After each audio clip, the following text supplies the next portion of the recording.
Flight 31 BHDS back here at Haylett RV of Coldwater, Michigan. It's actually the second time we've seen this camper. Previous owners took it out, bought it here a couple years ago. Went out, had a lot of good family memories, decided it was time to update and upgrade. It has had a leak in the rear bunkhouse area. We're going to take a look at that pretty much straight away here. Anytime there's something scary like that, guys, here at Haylett RV, we like to get it out of the way so you can make a better and more educated purchase decision. That being said, I don't think it's the scariest thing in the world, and I think when you see it, you're going to agree. This would be great for someone who's just trying to start camping before they go neck deep into a brand new camper, I think. One good aspect of this floor plan is that with the slide closed, or slides rather, you can still really easily get back through here. So whether it's getting packed up or making travel stops, you see you can get to the bathroom. The storage closet between the bunkhouse and the super slide is the only thing that you'll lose. So, you know, you're like 95% travel accessible, or pack 'em up accessible, if you will. Now, when I began this tour, I used the dreaded L word. Now, if you're afraid of commitment, the L word probably means love to you. But if you're in the camping world, the L word means leak. And as far as I can tell, what it looks like, and we'll take a look at this outside, it looks like a failed seal around a tail light allowed a little bit of water to trickle through. The previous owners noticed that. It looks like they did their best to try to identify what was causing that. They removed any affected insulation in the lower section of the wall here, and that is the exterior side metal that we're looking at right there, just to give you an idea. Now, I went back here, and this is all still solid, so the floor and everything's good. They just noticed a little bit of like a damp water panel, or a wall panel, and they did what they could to try to address it there. Is it in perfect condition? Is this ideal? No, of course not. But it's also not dead. It's also not what I would call a handyman special at this point. I'd call it more of a scratch and dent special, because everything else really appears to be alright. I do love this classic Jayco honey oak color pattern. That is something I am always going to be a sucker for, because it's kind of like, to me in the camping world, it's sort of like what the music that you listen to in high school is always going to be the best music. And this is what campers looked like when I was in high school. So that's just sort of what speaks to me. Now, this is the predecessor to the ultra popular 32 BHDS. And obviously, when you look at them, you can see a lot of similarities between them. But it may rival it in terms of storage. It may actually have slightly better storage, and it is shorter, lighter, less weight. Now, we understand it's not in flawless condition, and we're not asking top dollar for this. We're trying to be fair. So once again, if what you're looking to do is just get out of a pop-up and get into a bigger camper for your family, or if you want to get your first camper, this one will probably take care of you. Now, if you look really close, there's some goofy stuff going on with this dinette right here. You see how there's that little seam. This is actually a telescoping dinette. So before the days of U-dinettes, if you wanted to try to seat extra people at the dining table, the benches of certain brands like Jayco's, they actually had an option right here where you could extend it. It was a telescoping dinette. All the stuff appears to still be there. Quick little note, the sofa and the dinette could each fold down into an extra sleeping space if need be. So this right here is actually interesting. You could use that as a closet or a pantry. It kind of passes through. You do have a dedicated pantry next to the fridge, and one of the cool things on J-Flights, and this has been true for a long time, is they're taller. This is 6'9" inside.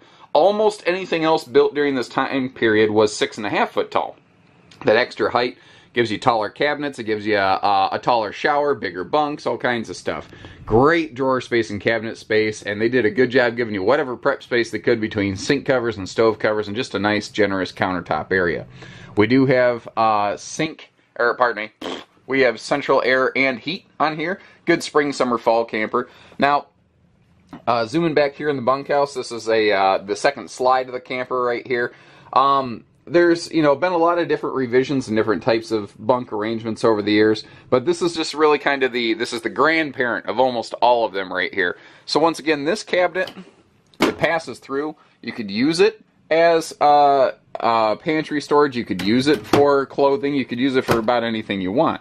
Now, I noticed, obviously, this top drawer, a little bit jacked up. It obviously got overloaded a little bit, and obviously I don't sugarcoat things when I come through my tours. If I see something, I say something.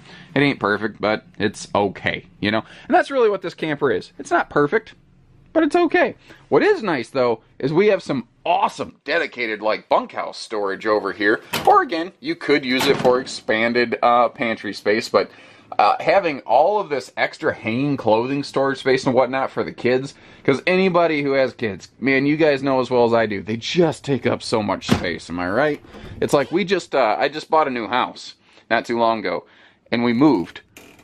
And it occurred to me that 2/3 of everything we own has something to do with my daughter. And we've only got the one kid. Bigger Max Air type fan here to give you some better airflow. Remember, we do have the taller ceiling in here for more headroom in the shower. Bathroom is simple but effective. And really, that's kind of the general overtone of the camper here is simple but effective. It gets the job done. It does what it has to. Doesn't do more than it has to. All the windows are, I mean, really open it right up in here, make it feel nice and light and bright. This is made before we had the societal need for like 40-inch flat screen entertainment centers. So this little corner over here is where your TV is going to go. Although I do like that extra closet right when you walk in the door. Handy for little coats and stuff. Now they traded this out for a brand new RV actually. They had an 80-inch queen bed. So here you've got a 60 by 80 residential size queen, brand new, still in the bag from their new RV. So that is one of the nice things you probably won't have to worry about replacing. Up front here, everything pretty much looks all right, and understand there is a sliding pocket privacy door here if you do want to close that off. This camper originally had a manual awning, and the previous owners actually had a power awning installed on it. Since there was no initial wiring run on that, and what's kind of smart actually, is they had the button installed out here in the baggage door, and it seems like kind of a goofy spot to do it, but it actually makes a lot of sense, because if you're going to run the awning out, you're probably going to be outside. It's you know, it's a logical thing there. Good pass-through storage on this as well, and you will find that does actually go all the way under the bed. And the bed does easy lift with gas struts. That's something I didn't think to demonstrate inside. This is made when your J-Flight still had that front window with that little weather shield that you could flip down. Very handy for making that bedroom look and feel larger, as you may have noticed when we were doing our interior portion of the tour. So at some point along the way, this was upgraded to feature a power tongue jack, because when this was made, that would not have been a standard piece of equipment. And it's kind of amazing looking at things like this. Like, the J-Flight is the #1 selling RV out there, and it has been since 2005 and counting. But it's really kind of crazy looking at how simple and basic they used to be versus how high-level equipment package they have now. Now, we're kind of parked close together here, so pardon me as we go around. I'm going to have to kind of give you some sweeping footage. Quick little note, let me stop and not try to make you seasick and move slow here. Between the two slides, we've got the majority of our hookups. This is actually also a really neat spot to put like a little shower curtain rod. You can turn this into something like a little cowboy shower to be able to hose the kiddos off if need be. Back here in the corner, this is where I mentioned I think at some point the seal around this had failed and it still doesn't look great. You know what? I'm actually going to make mention to our management team. We need to go through and put a bead of sealant on that, because I'm afraid that that's still suspect right now. I don't like the look of that. Anyway, now, so when you see a used RV like this, and it's not in perfect shape, and this is true whether you buy from us at Haylett RV or not, guys, what do? Well, my recommendation is, before you go anywhere, first you call and say, hey, is that one still available? And what can you tell me about it? Get a surface, you know, report on it, effectively. Then, come on down to Coldwater, Michigan, assuming it's still available, obviously, and put your own eyes and ears on it. Now, we will pull it up to the building, we'll plug it in, we'll show you what works, what doesn't, etc. As far as I know, all systems are in good working order right now. I haven't personally tested those, though. But before we make a purchase official, we'll pull it up to the building so that you get to see that kind of stuff, because we want you to buy with confidence here at Haylett RV. Now, the tires are not the original factory tires. These have been updated within the last 2 years, and they are still looking good. No funky wear patterns, no weather checking, anything like that. Obviously a little surface corrosion on the wheels, but surface corrosion and structural corrosion, those are two different things. So I don't mind a little surface corrosion as long as the money's right on something. Short of that, guys, that should kind of give you an idea of what you're looking at here, what it is, what it's not, what it could be.